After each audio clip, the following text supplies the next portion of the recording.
మీ అందరికీ తెలుసు, ప్రస్తుతం నడుస్తున్నటువంటి ఒక వివాదం Telugu dancers and dance directors అసోసియేషన్కి సంబంధించి ప్రస్తుత పాలకవర్గం అధ్యక్షుడు అలాగే ప్రముఖ కొరియోగ్రాఫర్ జానీ గారు తనని వ్యక్తిగతంగా టార్గెట్ చేసి కక్షపూరితంగా వ్యవహరిస్తూ తనకి పని రాకుండా చేస్తున్నారని, తన పొట్టగొడుతున్నారని, తను రోడ్డున పడిపోయానని, అలాగే తను చేయని తప్పుకి 1000 రూపాయల జరిమానా విధించారని, అది కట్టనందుకే ఇలా చేస్తున్నారని, అలాగే గతంలో కూడా తను ఆయనకి అప్పుడు పరిస్థితుల్లో జరిమానా ఇస్తే దాన్ని కూడా తీసుకొచ్చి తను అప్పటి నుంచే తన మీద కక్ష పెట్టుకున్నారని సతీష్ మన ఛానల్కి ఇచ్చినటువంటి ఇంటర్వ్యూలో చెప్పిన విషయాలు, అలాగే ఆయన దీనికంటే ముందు పోలీస్ స్టేషన్కి ఫిర్యాదు చేశారు, అలాగే లేబర్ కమిషనర్కి ఫిర్యాదు చేశారు, అలాగే ముఖ్యమంత్రి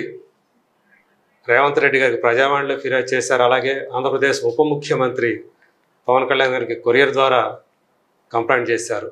సో ఇలా తనకు అన్యాయం జరిగిందని చెప్పేసి ఆయన కొంతకాలంగా ఫిర్యాదుల మీద ఫిర్యాదు చేసుకుంటూ వెళుతున్నారు.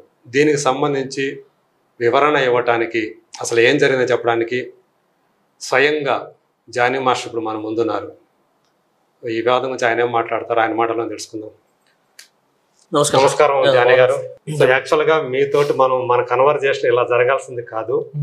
సో మంచిగా మన కెరీర్ గురించి అలా మాట్లాడుకోవాల్సింది. ఇలా వచ్చాం, వివాదం అలా వచ్చాం. సో ఒక ప్రెస్ మీట్ కూడా ఈరోజు జరుపుకున్నాం మనం. దీనికి అంతటికి మూలం ఏదని చెప్పి మీరు అనుకుంటున్నారు? ఎందుకంటే సతీష్ చేసినటువంటి ఆరోపణలు చాలా తీవ్రమైనవి. పైగా మీరు ఈ అధ్యక్ష పదంలో కూర్చోవడానికి కూడా 10 లక్షల రూపాయలు ఖర్చు పెట్టారని చెప్పేసి కూడా ఆయన ఆరోపణ చేశారు. ఏమంటారు? సరే, ఇప్పుడు 10 lakhs గురించి స్టార్ట్ చేశారు కాబట్టి 10 lakhs గురించి నేను మాట్లాడతాను. 10 lakhs నేను ఖర్చు పెట్టినందుకు ప్రూఫ్స్ కావాలి నాకు. ప్రూఫ్స్ తన దగ్గర లేవు, కానీ 10 lakhs నేను ఖర్చు పెట్టాను. ఎలా ఖర్చు పెట్టాను దానికి ప్రూఫ్స్ నేను చెప్తాను. ఓకే. 10 lakhs ఎలా ఖర్చు పెట్టానంటే, ముక్కురాజ్ మాస్టర్ వాళ్ళ ఫ్యామిలీకి 2 లక్షలు ఇచ్చాను యూనియన్ తరపు నుంచి పిలిపించి. ఎప్పుడు అది? అదే రోజు ప్రమాణ స్వీకారం రోజు. ఓకే, గెలిచిన తర్వాత. గెలిచిన తర్వాత 10 lakhs ఖర్చు అయింది అంటున్నా కదా, నేను సొంతంగా పెట్టాను అంటున్నాను కదా. సో యూనియన్ గెలిచిన తర్వాత బేసిక్లీ యూనియన్ నుంచి ప్రమాణ స్వీకారానికి కానీ, మిగతా వాళ్ళ ఖర్చులు కానీ, భోజనాలు కానీ అన్నిటి కూడా యూనియన్ నుంచి తీసి పెడతారు ఎవడైనా కూడా. రైట్. ఓకే, ఎవరు గెలిచినా కూడా అలానే చేస్తారు. బట్ నేనేం చేశాను అంటే, ముక్కురాజ్ మాస్టర్ ఇది స్థాపించిందే వాళ్ళ ఫ్యామిలీని ఎవరు గుర్తుపట్టట్లేదు, వాళ్ళ ఫ్యామిలీని ఎవరు పట్టించుకోవట్లేదు అని చెప్పి నేను ఎక్కిన తర్వాత ఏం చేశానంటే వాళ్ళకి ఫోన్ చేసి పిలిపించి యూనియన్ తరపు నుంచి అన్నట్టుగా, బట్ యూనియన్ తరపు నుంచి కాదు నేను ఇచ్చింది, నా సొంతంగా నేను ఇచ్చాను. కాకపోతే అది కూడా నాకెందుకు పేరు, మా సంస్థ పేరు నుంచి ఇస్తే బాగుంటుంది కదా అన్నట్టుగా నేను అది పెట్టాను. ఎందుకంటే మా యూనియన్కి పెద్ద పేరు రావాలని, నేను ఇచ్చినట్టు కాకుండా. సో ఈరోజు నేను మా యూనియన్లో కూడా నేను అది పెట్టిలా, నా యూనియన్లో కూడా పెట్టిలా. నేను ఇచ్చినట్టు పెట్టొద్దండి, యూనియన్ నుంచి ఇచ్చినట్టు పెట్టండి అని చెప్పాను. ఎందుకంటే నాకు యూనియన్ పెద్దగా కావాలి, యూనియన్ గొప్పతనంగా ఉండాలి. సో అలా 2 lakhs దానికి పోయింది. తర్వాత ఇక్కడ ఏదో సాఫ్ట్వేర్ కూడా కావాలన్నారు మన యూనియన్కి.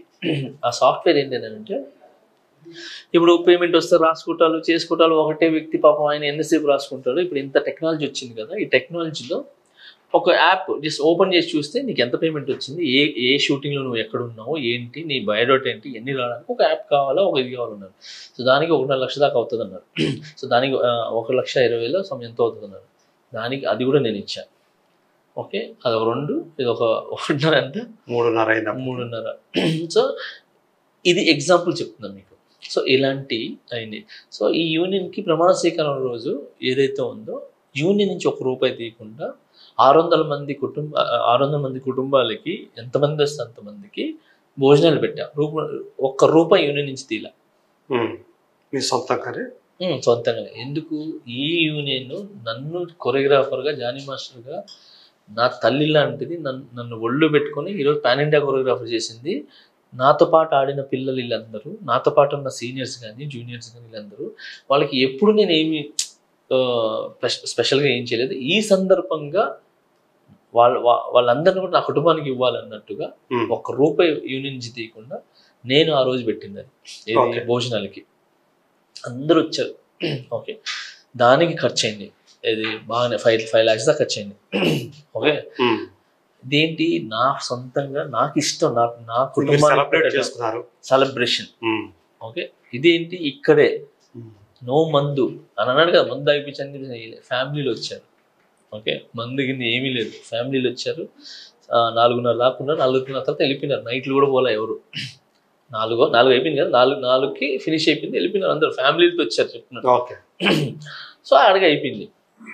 తర్వాత ఎక్కడెక్కడి నుంచో ప్రమాణ స్వీకారం అప్పుడు ఇది ఇక్కడే చేసేసుకుంటున్నారు అని చెప్పి బెంగళూరు నుంచి ప్రెసిడెంట్ సెక్రటరీ ట్రెజరర్ అక్కడ వాళ్ళని, చెన్నై నుంచి president secretary treasurer, so Hindi నుంచి వీళ్ళందరినీ కూడా నేను పిలిపించి, ఎందుకంటే మన యూనియన్ గొప్పతనం చెప్పాలి అని చెప్పి వాళ్ళ ఫ్లైట్ టికెట్లు, వాళ్ళ లాడ్జీలు, వాళ్ళ భోజనాలు అందరూ మీకు పరిచయం ఉన్న వాళ్ళే కదా, మొత్తం పరిచయం. దినేష్ మాస్టర్ వీళ్ళందరూ పిలిపించారు అన్నారు కదా బయట నుంచి, నేను పిలిపించింది వీళ్ళని. పిల్లేదంట్లా పిలిపించారు ఎవరిని, ప్రెసిడెంట్ సెక్రటరీ ట్రెజరర్ని పిలిపించి వాళ్ళని, ఇది ఇక్కడ ఇప్పుడు వచ్చిన గెస్ట్ని మనం వచ్చేసి వెళ్ళిపోవాలని చెప్పాం కదా, వాళ్ళు రెస్ట్ రూమ్ ఇస్తాం కదా, తీసుకుంటాం కదా. సో వాళ్ళు వచ్చి వాళ్ళు మాకు గిఫ్ట్ ఇచ్చారు, అదిగో అక్కడి నుంచి ఇచ్చింది, వాళ్ళని పిలిపిస్తే నాకు ఇచ్చిన మన యూనియన్కి ఇచ్చిపోయినారు దినేష్ మాస్టర్ గారు చెన్నై నుంచి ఇదిగోండి రాసిన మన ఆ రోజు ఇచ్చిపోయినారు. సో పిలిచినందుకు. ఓకే, సో దాని తర్వాత ఇది బెంగళూరు నుంచి ఇచ్చిపోయినారు, సేమ్ డే పిలిపించినందుకు వాళ్ళని. ఓకే, ఇలా ఇచ్చిపోయినారు. ఇలాగ ఇంకో ఏదో ఉన్నాయి, అందుకో ఆ ట్రీ అలానే ఎవరో వచ్చిపోయినారు అక్కడ నుంచి. ఇవన్నీ ఆ రోజే వచ్చినాయి, మొత్తం ఆ రోజు వచ్చినాయి. మీరు టీవీలో టెలికాస్ట్ ఉంటుంది చూడండి, మన యూట్యూబ్ ఛానల్లో ఉంటాయి ఇచ్చినట్టు. సో ఇవన్నీ పిలిపించేసాను, దీనికి ఖర్చు అయినాయి. సో ఇవన్నీ కలిపితే 10 lakhs అయింది. అది నేను పెట్టుకున్నా. దీన్ని ఏం ఖర్చు పెట్టినట్టు, నేను దేనికి ఖర్చు పెట్టాను, గెలవడానికే. సరే ఓకే, గెలిస్తే నాకు దీంట్లో ఏమొస్తుంది, నేనున్న ఇది అంటే ఆ పదవి కోసం చెప్తా. అందులో ప్రెసిడెంట్ పదవి గొప్పదా, జానీ మాస్టర్ పదవి గొప్పదా చెప్పండి సార్. మీరు ఒక సంస్థకి అధినేత కావటం అంటే హెడ్ కావటం అనేది కాదు, ఒక గౌరవం. నాకు గౌరవం లేదు సార్, నేను చెప్తున్నా కదా, నాకు ప్రెసిడెంట్గా నాకు పెద్దగా ఏం లేదు సార్. నాకు మీకు ప్రెసిడెంట్గా అనేది ఏదైతే ఉందో దానికంటే జానీ మాస్టర్ అనే పేరు మీకు ఎక్కువ కీర్తి ప్రతిష్టలు తీసుకురావచ్చు అంతే. ఇంకా దీన్ని నేనేం తెచ్చుకోవాలి సార్, ఇక్కడ కేవలం ఎక్కింది ఏంటంటే ప్రెసిడెంట్ పదవిని నేను గౌరవిస్తా, యూనియన్ని గౌరవిస్తా. ఓకే, ఇక్కడ నేను ఎక్కింది ఏంటంటే, నన్ను ఎవరైతే డాన్సర్స్ ఉన్నారో వాళ్ళందరూ కూడా జానీ మాస్టర్ వస్తే ఇక్కడ ఉన్న అవకతవకలు అన్ని కూడా బయట తీసి పెడతాడు. ఓకే, ఎవరైతే ఇన్ని సంవత్సరాల నుంచి చలామణి ఇస్తున్నారో, ఏమంటారు దాన్ని, చలాయిస్తున్నారో, ఏదైతే తప్పులన్నీ తీసుకుని వచ్చి కప్పెట్టేసి ఎన్ని చేస్తున్నారో, ల్యాండ్ ఎట్టపోయిందో, అసలు ఏం జరుగుతుందో, యూనియన్లో ఏం జరుగుతుందో తెలియని పరిస్థితుల్లో జానీ మాస్టర్ ఉంటే మనిషి నిలబడతాడు, ఎన్ని కష్టాలు వచ్చినా, ఆయన మీద ఎన్ని ఆరోపణలు వచ్చినా, ఏమొచ్చినా నిలబడతాడు అని చెప్పి నన్ను డాన్సర్స్ కానీ మాస్టర్స్ కానీ అందరూ గెలిపించుకొని నన్ను కూర్చోబెట్టారు. సో ఇక్కడ మీరు ఒకటి చెప్పారు సార్, అంటే ఆల్రెడీ మీకు మీ నోటీస్లో ఉంది ఇక్కడ అవకతవకలు జరుగుతున్నాయి అని చెప్పేసి, అలాగే ల్యాండ్ గురించి కూడా ప్రస్తావించారు. సో మీరు వచ్చిన తర్వాత ఇక్కడ ఏమి అవకతవకలు మీరు కనిపెట్టారు? ఫస్ట్ ఆఫ్ ఆల్ సార్, సిస్టమే బాగాలేదు సార్ ఇక్కడ. ఇది మనిషిని తిట్టేయటం, సారీ అని చెప్పేయటం యూనియన్లో. ఓకే, వాడు పెద్ద లేదు చిన్న లేదు. ఇప్పుడు నేను మీ దగ్గర ఉన్నాను సార్, మీ దగ్గర నేను పని చేస్తున్నా, మిమ్మల్ని నేను ఇప్పుడు తిట్టాను. ఓకే, మీ దగ్గర ఎన్నో సంవత్సరాలు పని చేస్తున్నా, మిమ్మల్ని నేను బూతులు తిట్టాను, 10 బూతులు తిట్టాను, మీరు ఏం చేస్తారు? నన్ను టాలరేట్ చేయము కదా మామూలుగా. అంటే మనం ఎవరైతే మనం భోజనం పెట్టామో వాళ్ళకి మామూలుగా అనటమే తప్పు కదా. అసలు మీరు ఏం చేస్తారు? బేసిక్గా నన్ను ఉద్యోగం నేను పని చేస్తాను అంతే, ఏదో ఒక చర్య అయితే తీసుకుంటాం, పనిష్మెంట్ అనేది ఇస్తారు ఖచ్చితంగా, ఉద్యోగం తీసేస్తారు, పెట్టుకోరండి. ఎందుకంటే నన్ను వాళ్ళైతే ఒక వార్నింగ్ ఇస్తారు, మళ్ళీ ఇంకొకసారి ఇలాంటి చేస్తే చేశారు బాబు రావాల్సిన అవసరం లేదని చెప్తారు. మీరు ఇదే మాట అన్నారు, ఈ మాటకి నేను నువ్వేంటారు నాకు చెప్పేది అని నేను తిట్టా. మళ్ళీ ఏం చేస్తున్నా? ఓకే,